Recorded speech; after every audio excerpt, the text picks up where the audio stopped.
Hello guys, my name is Fawad Masood and welcome to the crypto academy. आज का जो topic है वो गोल्डन टॉपिक है। गोल्डन का नाम मैं इसलिए इसको रखता हूँ कि अगर इस स्ट्रेटेजी को आप फॉलो करते हैं तो मुझे नहीं लगता कि कभी आप लॉस करेंगे, और अगर आप तब भी लॉस करते हैं तो मेरे ख्याल में फिर आप क्रिप्टो को ही छोड़ दें। क्योंकि मेरा खुद 1.5-2 साल का एक्सपीरियंस है, मैं इस चीज़ पे बिलीव रखता हूँ कि इस स्ट्रेटेजी को यूज़ करके आप कभी भी लॉस में नहीं होंगे। सबसे पहली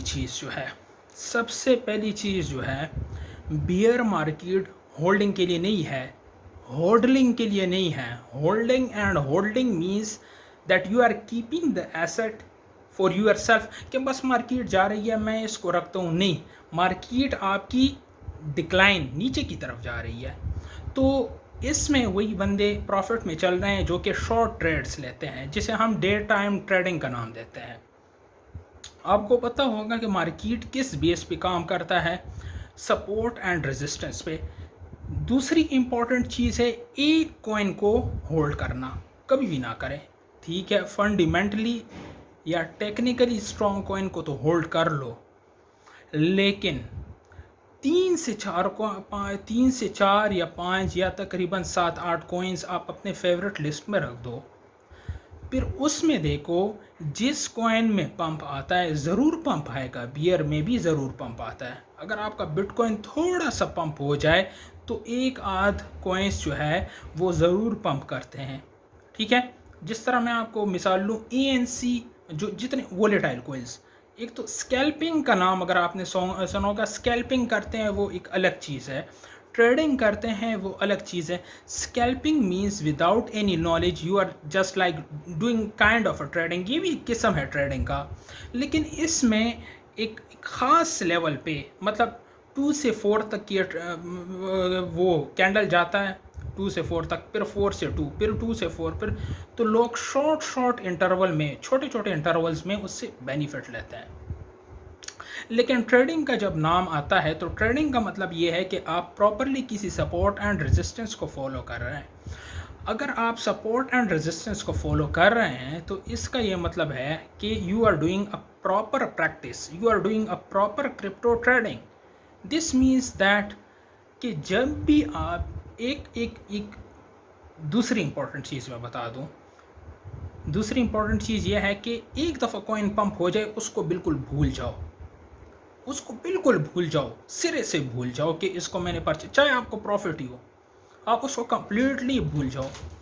ठीक है, तो एक चीज़ मैं आपको बता दूं, आपको पिछले कई कैंडल से, चाहे 4 घंटे का हो, चाहे 8 घंटे का हो, चाहे 24 तो नॉर्मली 4 घंटे या 1 घंटे का टाइम फ्रेम, या एक कर लो या 4 कर लो, बस दोनों ठीक है, सही है।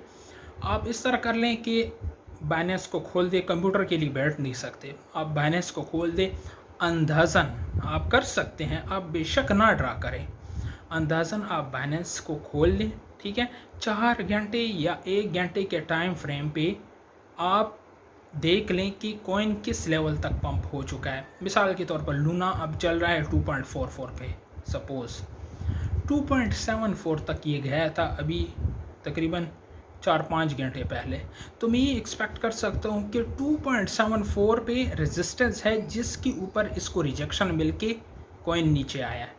अब आप इस तरह कर लो कि इसी कॉइन को परचेज कर लो और रेजिस्टेंस से थोड़ा नीचे, 2.72 पे इसका ऑर्डर लगा दें। जब ये ऑर्डर लग जाए तो आपको कैपिटल के मुताबिक आपको प्रॉफिट मिल जाएगा। 5%, 7% बहुत बड़ी चीज़ है, कैपिटल पे डिपेंड करता है। अब उस फंड को उठा लो और अपने फेवरेट लिस्ट के अंदर देख लो 6-7 कॉइन्स। इस स्ट्रेटेजी को मैं फॉलो कर रहा हूँ। ऐसे कॉइन्स जो कि मूविंग एवरेजेस को रीटेस्ट कर रहे हो, इस चीज़ को आप समझें। अगर इस चीज़ के इस पैरामीटर्स को आपको नहीं पता तो आप इसको सीख लें। ये उनके लिए है जिनको थोड़ी बहुत नॉलेज है, या फिर वो मूविंग एवरेज चाहे 100 EMA हो चाहे 200 EMA हो, डजेंट मैटर फॉर दैट। अगर 100 को करता है रीटेस्ट के मामले में आप परचेजिंग कर सकते हो। आप जाके रेजिस्टेंस पे परचेज करते हो, नो, कम्प्लीटली नो, ग्रीड पे नहीं जाना। आप जाके थोड़ा पेशेंस रखो, नीचे जाके जहाँ पे रीटेस्ट होता है उसी सपोर्ट लेवल के ऊपर आप उसको परचेज़ कर ले और फिर जाके आप घंटे के टाइम फ्रेम पे या 4 घंटे के टाइम फ्रेम पे बाइनेंस के ऊपर पता चल जाता है कि किस लेवल तक ये पंप हो चुका है, जहाँ से रिजेक्शन मिला है ऑलमोस्ट वही पे रेजिस्टेंस ही होता है, उससे थोड़ा नीचे करके इसका ऑर्डर दोबारा लगाएं। इसी तरह आपको ये बियर मार्केट में आपको ट्रेडिंग बहुत इम्पोर्टेंट है। अगर आप बियर मार्केट में ट्रेडिंग नहीं करते, होल्डिंग करते हैं, इसका मतलब ये है कि जो ट्रेडर्स है वो आपसे थोड़ा थोड़ा करके पैसे आपके जेब से मार रहा है। इस बात को हम समझें। होल्डिंग का मतलब ये है कि हमने तो होल्ड किया है, मार्केट नीचे जा रही है, क्यों जा रही है? क्योंकि वो पैसा निकाल रहे हैं, वो पैसा निकाल रहे हैं तो मतलब आपके कॉइन्स की वर्थ कम हो रही है, नीचे की तरफ, डिक्लाइनेशन नीचे की तरफ है। आप इस चीज़ को सोच लें। तो मतलब ये है कि बियर मार्केट के अंदर अगर आप होल्डिंग करते हैं, दिस इज़ कम्प्लीटली रॉन्ग। मैं क्या करता हूँ, मैं अपने कैपिटल को सेव करने की कोशिश में हूँ। उसकी असल वजह यह है कि कैपिटल का सेव करने का ये मतलब ये है कि अगर मार्केट नीचे जाती है, इसका मतलब यह है कि एक सिक्के की कीमत अगर 10 रुपये है तो वो 5 रुपये की हो गई है। तो फिर मैंने क्या करना है, मैंने मार्केट से निकलना ही नहीं है। मसला ये है, मैंने मार्केट से ही नहीं निकलना, क्योंकि मुझे पता ही नहीं है कि मार्केट किसी टाइम में भी बुल में चेंज हो सकती है और फिर मुझे बुल का जो बेनिफिट है उससे मेरा हाथ ना निकल जाए। तो फिर मैं ये करता हूँ कि मैं अपनी एसेट को ज़्यादा करता रहता हूँ। मतलब 100 ANC कॉइन्स थे, मैं इसको 150 कर लेता हूँ। किस तरह? ट्रेडिंग से ही। अगर आप ट्रेडिंग करते हैं you will be benefited, else आप इसी तरह होल्डिंग करके अपने पैसे को ख़ुद ख़राब कर रहे हैं, विच इज़ कम्प्लीटली रॉन्ग।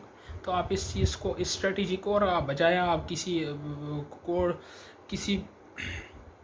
फजूल से किसी चैनल्स को फॉलो करें या किसी यूट्यूब चैनल को या वट एवर, मैं नहीं कहता किसी के क्या है क्या नहीं, लेकिन इस स्ट्रेटजी को फॉलो कर ले तो मेरे ख्याल में कोई आपको नुकसान नहीं होगा। बाकी जो कोइन भी हो, मैं कहता हूँ कि बियर मार्केट में वोलेटाइल रखो। BTCST का नाम है। BTCST जो है ये तकरीबन $999 तक गया था। इसकी